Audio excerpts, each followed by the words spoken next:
Welcome in, along with Zach Robinson. I'm Steve Palazzolo. Today discussing the Ohio State pass game, and it's all going to be brought to you by Eckrich, the official smoked sausage of the college football playoff. And don't forget, you can get to EckrichFootball.com and sign up for their $1 Million Challenge. They're going all over the country. Check out this list of games and the final date to actually sign up. And then don't forget, you can sign up for the national championship game. It doesn't matter where you are, who you are, sign up over at EckrichFootball.com. All right, Zach, we're going to discuss Ohio State, their pass game. It starts with Dwayne Haskins at quarterback because it's been an explosive pass game.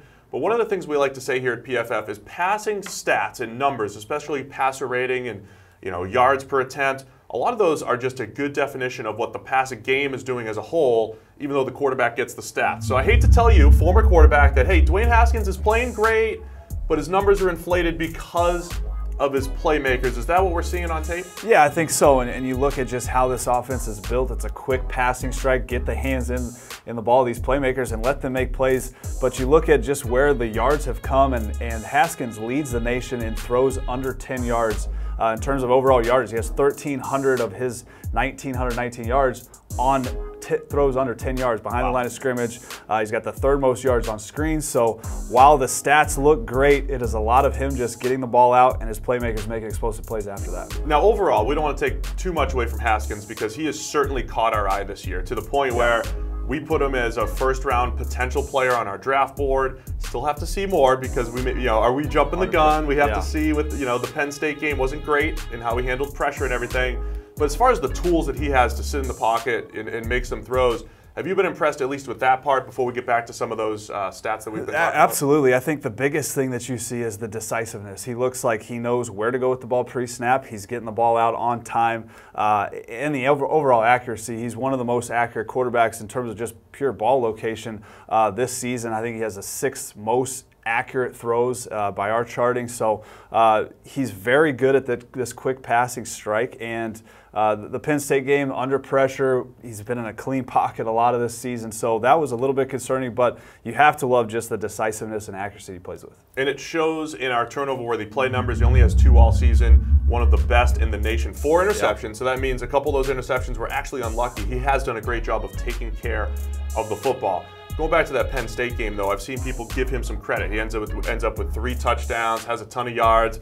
They made that comeback in the 4th quarter, but he had 270 passing yards that night, 235 of which came after the catch. Those were bubble screens. Those were his receivers doing the work, and that's really been a big part of the story. So when we're talking to Ohio State fans every week, we say, look, Haskins has been very good, but the numbers he's putting up, those crazy touchdown totals, so many of them inflated by what his guys are doing after the catch. Yeah, absolutely. That game, the game flow, you could just tell he was a little flustered, tough road environment. They were getting pressure. They were bringing blitzes. Ohio State did a great job of just saying, if they're going to bring these pressures, we're going to get perimeter screens out there, let these guys make plays. And Penn State just could not tackle, especially in that second half, like you're saying, the comeback win. 235 of the 270 yards in that game after the catch. So I think that's a very telling story, obviously, for that game. But, we want to see more games where he's challenged like that Penn State game because I think that's going to overall determine his pro prospects. So if this guy runs a post and this guy runs a wheel route, that's a touchdown, right? Could be, but if I send this middle linebacker on a blitz, he's going to get your quarterback before he can get that ball off. Not if I leave my running back in to blow your linebacker up. But I still have this safety back here. If he doesn't bite on that post, you don't have a play. Not anymore. Eckrich, get Saturday done right. Dude, it's a flag. Now to just take a look at some of the numbers behind his great statistical season. He has the 3rd most yards on screens, 4 touchdowns, leads the nation on just screen passes alone. And when you extend that to all passes under 10 yards, they have 23 explosive plays on those shorter passes under 10 yards. That's 4 more than any other passing team or team in the nation. And that's almost half of their explosive plays. So when he does drive the ball down the field, they're getting some explosive plays, but almost half of them are coming on those short passes. Yeah. So credit their receivers picking up yards after the catch. Paris Campbell, who's been movable, slot, H-back type of guy for them, 2nd in the FBS with 393 yards after the catch. KJ Hill's 23rd with 259. So try to take away from the quarterback a little bit, but sometimes your hurt. stats are inflated when you're the quarterback. It's tough when you're in that and then taking a step back and you're saying, all right, when you go into that game and you see the box score stats after, sometimes I remember throwing for 395 yards one game and I was like, ooh, it didn't really feel like that, but Des Bryant took a screen 70 yards to the house. So there's those games in there that as a quarterback, you look at the box score and you're like, hey, that looks good. You watch the tape the next day, you're like, I could have done some stuff better to help the offense. But I think overall, you want to see them take more deep shots too. We talk about this quick passing strike, getting the ball out. He has the 5th lowest percent of deep shots, 20-plus throws in the country, 10.6%.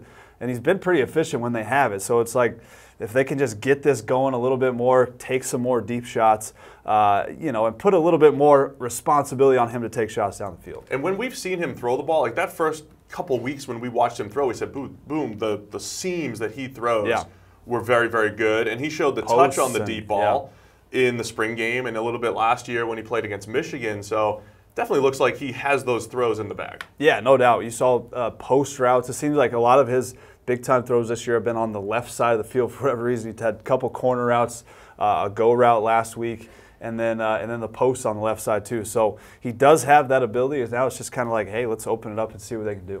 So there you have it. It's the Ohio State passing game. It's the best Ohio State passing game that they've had in years. It's not all Dwayne Haskins, though. He's playing very good, but I think the overall supporting cast, the numbers are showing that they are elevating Haskins and his numbers. There's still room to improve, too, if they start to stretch the field.